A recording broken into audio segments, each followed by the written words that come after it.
No. ¡Ah!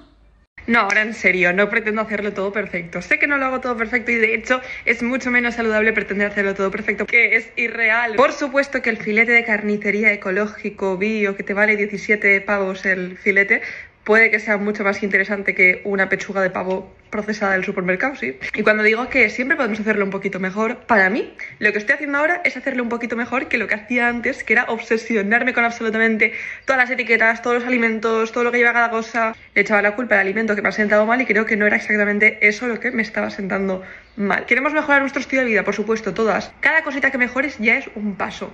La idea no es ser de hoy para mañana doñas perfectas, ni lo vamos a ser nunca. Debemos adaptarnos a nuestras circunstancias, a nuestros horarios, a nuestro ritmo de vida, pero con conciencia. Tampoco cojamos esto como excusa para descuidarnos, olvidarnos de todo, que tampoco ese es el punto, ¿me entendéis? Bueno, yo ya disfruto mi desayuno, me he vestido y nos vamos a trabajar. ¡Feliz día!